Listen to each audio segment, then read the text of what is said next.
Hi, so this is the first in a series of my unfiltered Stella thoughts that it was suggested that I put together because apparently when I talk I'm authentic and unfiltered, and I don't know if that's a good thing, but you can have it anyway. So I'm going to be talking about a lot of things around inclusion and balance in tech and privacy and neurodiversity and other things like that I've kind of worked with and studied and looked at.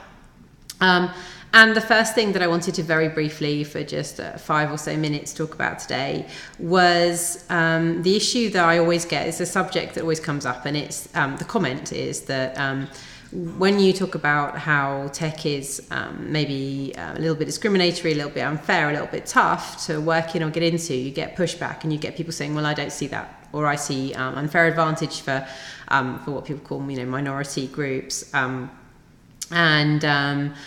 Somebody the other day said that they think that a lot of big organisations are rolling out the red carpet literally for people, and I just wanted to address this, but instead of I'm not doing it from a place a point where I'm going to attack tech, because I think a lot of the work that I see being done is incredibly positive, and I think tech, more than any other sector, has the possibility to push the work it's already doing and improve it and become a leader in balance and inclusion, and just making things a lot fairer, because we have the tools and we have the will and we have the people to do that.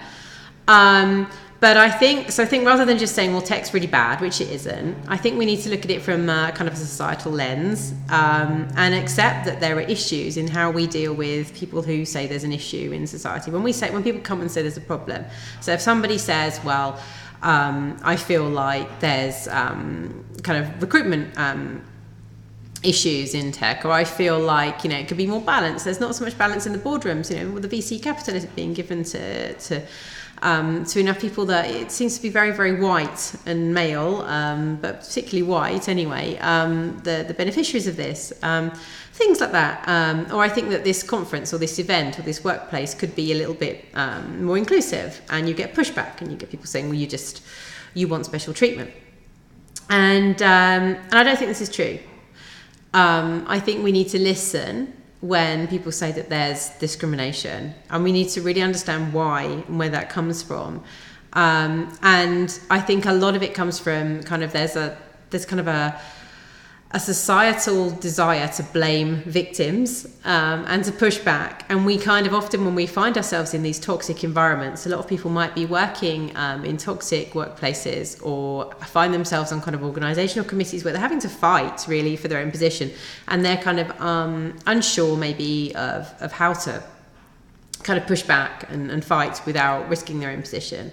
And it's very difficult for them. And I think there's 2 examples of this kind of society-wise outside of tech, so it doesn't sound like I'm bashing tech too much. And the first thing is the Roseanne one, and the second one is the Germaine Greer comments.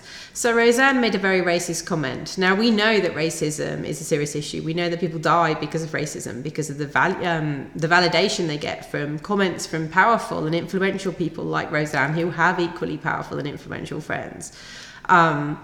And it goes all the way to the top there. People get validated in their own hateful views because of comments like this. And aside from the comments, the support that she was then given by certain people who called for calm. Nobody was calling for Roseanne to be physically harmed, and I wouldn't want her to be harmed. Or I wouldn't want anybody to be harmed, but I think it's perfectly valid to point out that somebody has been unfair and somebody has caused harm or could cause harm by their comments. If I said something, I would want somebody to call me out on that. And we really have to remember that there's harm and there's pain and there's damage that's done, and we have to give more agency to the victims, and we have to give more voice to the victims than we do to the person who's perpetrating this aggression. So I'm not really interested in what Roseanne in her feelings as such, just like I'm not really interested in a tech company in how they feel that they're trying to make themselves more inclusive or whatever else. I want to see the actual work. I want to see what they're doing and the actual positive steps, and I want the damage and the harm that they're doing to be addressed. So pushing back as a society and saying, oh, but don't be mean, oh, but it's, don't overreact, and don't be unkind to somebody who is already, when you're discussing somebody who is already causing harm and damage. That's the way that we give agency to the powerful, and we reinforce that view. And we must be very careful that we don't do that. And equally with Germaine Greer, she made some comments about a very unfortunate sexual assault and rape that she'd experienced and some of her friends have experienced. And I think a lot of us, male or female, have had these unpleasant and deeply traumatic experiences. And the thing that I disagree with is that she was saying that people shouldn't let it define them, that women, in particular women, allow these rapes or these assaults to ruin their lives, and that's because they've been told that they're weak and that it's an awful thing to happen. And this isn't in any way true. And also it's a deeply personal experience. Any injury, even if it's very small, you can hurt yourself very badly on a paper cut and it will sting for a long time, or you can fall over and break your arm and not even notice. It's really subjective on the person and their level of tolerance of what they're going through, everything else. And you can't say to somebody, my point is, you cannot say your experience is not valid. Your experience doesn't matter because of where I am. I hurt myself like that and it didn't hurt me, so I'm fine. And so, or, I don't think you're being fair. We need to think about this person, let's think about, these tech companies, think about how much effort they're trying to put in. We should feel sorry for them. They can't do everything. It's too much pressure. What they're supposed to do, they can't just be hiring people because they end up hiring bad people. And that kind of assumes that everybody they're hiring already, or that is already in place and receiving venture capital and everything else is already really worthy. And I challenge that, because we've seen time and time again, and you have, every time there's a trial or every time there's a litigation suit and one of these people come out, or they have to testify before Congress or something else, there's a spelling mistake or an inability to articulate something, and you think, are you really the excellence that we have been told is now going to be threatened? Equally, I think it's entirely valid to say I think that people want too much done for them. You could say, I think people need to work hard. People need to deserve the opportunities they get.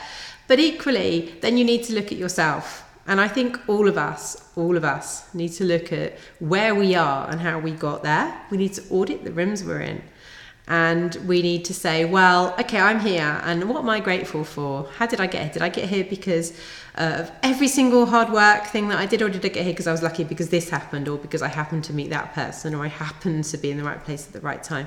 And then not feel guilt. You don't have to be worried about that or anxious or bear that as a burden. What you do have to do is try and pay that forward and try and push that ladder back down. And nobody, inclusion and equality, it doesn't mean it's not a threat for you. It shouldn't be a threat for people. We shouldn't be trying to push back and say, oh, well, let's be reasonable here. Let's just not let everybody in. Let's not open the floodgates. I'm here and everything's fine. What we should be doing is saying, oh, right, okay, maybe there is an issue. I'm going to look around my room. Yeah, this organising committee, this board I'm on, this office I'm in, could be a little bit more balanced. And balance comes in lots of ways. It's not just gender. It's not just, ethnicity, it's not a disability, it's not neurodiversity, it's not just income, it's not just educational background, it's everything. And we need to make sure that we're really including that, including everybody and trying to. And also, it doesn't mean that people are trying to take away what you have. And I think that's the main thing that people kind of miss. Is like with the Roseanne thing, it's oh well, she's let's not try and upset the status quo. Well, actually, if somebody's unpleasant, if somebody's not good at their job, if somebody's not working as hard as they should be, well, let's move them to one side and let's get somebody else in. Okay, but equally, letting people in and letting flattening out the landscape and making it more equal and balanced, and making sure the opportunity is there for everybody is ultimately good for everybody, not just certain groups, not just one group. It means that everybody gets that chance, that fair chance. And so instead of fighting that and seeing that as a threat, or seeing it as kind of taking away from the hard work and the battles we fought to get somewhere, I think we can feel validated in those struggles that we've had, but we can also try and maybe make it easier for other people to come through, because I don't want to have people to have the same struggles that I've had. I would like things, other people to have more opportunities than me. And I would just like the world to be a kinder, fairer place. And there's a lot of ways that I could do that personally, in lots of different ways. And I think if we try and do that and try and think of other people and try and listen, that would be really, really good. So, instead of saying it's not fair, letting people in makes it easier, it dilutes things. I think we need to say, well, yes, let's make things equal. Let's even things up and let's see where we go from there. Because as I'm seeing it, it's not very equal. And I think if you look around, you can see that it's not equal. That's my unfiltered thought for today.